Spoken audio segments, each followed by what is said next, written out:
মাধ্যমিকে প্রথম বিভাগে উত্তীর্ণ 12 গ্রামের শতাধিক ছাত্রছাত্রীকে সম্বর্ধনা দিল রয়্যাল ইংলিশ একাডেমি। ছাত্রছাত্রীদের মানুষ হয়ে গড়ে ওঠার পরামর্শ দিলেন ডক্টর বিশ্বতোষ চৌধুরী। খুব কম দিনে গুণগত শিক্ষা ব্যবস্থা এবং আধুনিক পরিকাঠামোর জন্য বৃহত্তর 12 গ্রাম এলাকায় সুনাম অর্জন করতে সক্ষম হয়েছে রয়্যাল ইংলিশ একাডেমি। এবারের মাধ্যমিক পরীক্ষায় এই স্কুলের 17 জন পরীক্ষার্থীর মধ্যে 17 জনই উত্তীর্ণ হয়েছে।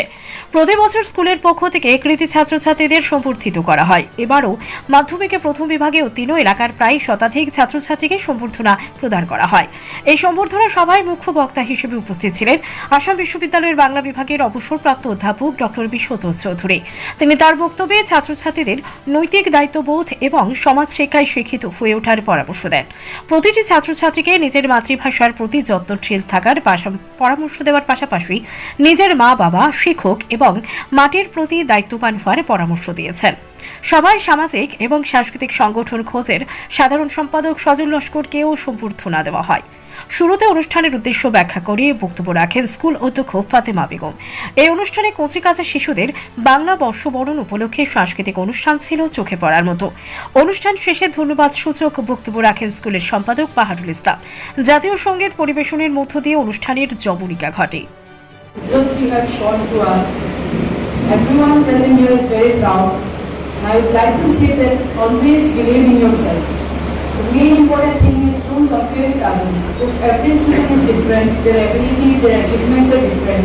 So never think about that the other person is doing too much and I can't do it. Don't compare yourself and just believe. And you know what is the best feeling? Like today I'm standing here, I can say this proudly that the best feeling is when your parents are proud just because you have achieved something in life. That moment it will make everything worth it. The hard work, the dedication, the sleepless night, everything will be worth it. So I won't take much time. I will begin once again congratulate each and everyone present here. Thank you. মন্ডলী,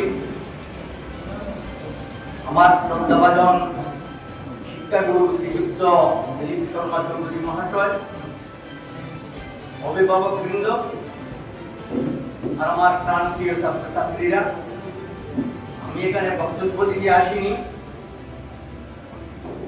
royal English একাডেমির শিক্ষক শিক্ষিকা ও কর্মকর্তা বৃন্দের প্রতি সাধুবাদ জানাতে আমাদের অত্র এলাকায় ওটাই প্রথম অনুষ্ঠান, যে অনুষ্ঠানে এইচএসএলসি পরীক্ষায় প্রথম স্থান অর্জন করা ছাত্রছাত্রীদেরকে সম্বর্ধনা জানানো। রয়্যাল ইংলিশ একাডেমির শিক্ষক শিক্ষয়িত্রীবৃন্দকে আরো আমি ধন্যবাদ এবং তাদের প্রতি কৃতজ্ঞতা প্রকাশ করতে চাই। আমি শুনেছি এই স্কুল থেকে 17 জন ছাত্র এইচএসএলসিতে অবতীর্ণ হয়েছিল, 17 জনের 17 জনই পাস করে। তার মধ্যে 12 জন ছাত্র প্রথম বিভাগে পাস করতে সক্ষম হয়েছে। তার জন্য আমি তাদেরকে ধন্যবাদ জানাচ্ছি। যেসব ছাত্রছাত্রীরা এইচএসএলসি পরীক্ষায় প্রথম বিভাগে উত্তীর্ণ হয়েছ, তোমাদের প্রতি আমার প্রাণ ঢালা ভালোবাসা আর স্নেহাশীষ জানাচ্ছি।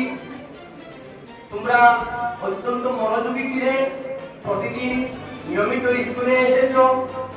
ছাত্র শিক্ষকদের আমি আমার প্রাণ ভরা আশীর্বাদ করি, তোমরা ভবিষ্যৎ জীবনে একটি তারকা হয়ে উঠো।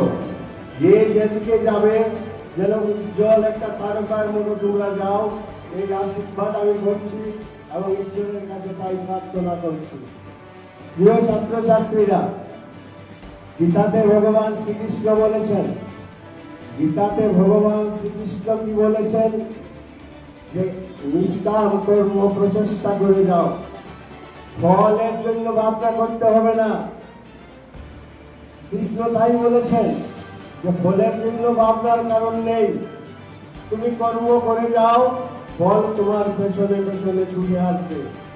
তাই ছাত্রছাত্রীদের কাছে আমার আবেদন, রীতিমতো ভাবে সুন্দরভাবে তোমরা ভালো থেকে ভালো হওয়ার জন্য মন দিয়ে পড়াশোনা করো, মন দিয়ে ভালোভাবে, যাতে ম্যাট্রিকের যে পার্সেন্টেজ তোমরা পেয়েছো এইচএসএলসিতে, তার চেয়ে যাতে ভালো হাইয়ার সেকেন্ডারিতে হয়, তার চেয়ে যাতে ভালো পার্সেন্টেজ তোমরা কলেজে গিয়ে পাও, ইউনিভার্সিটিতে গিয়ে পাও, সেই লক্ষ্য রেখে তোমরা এগিয়ে যাবে।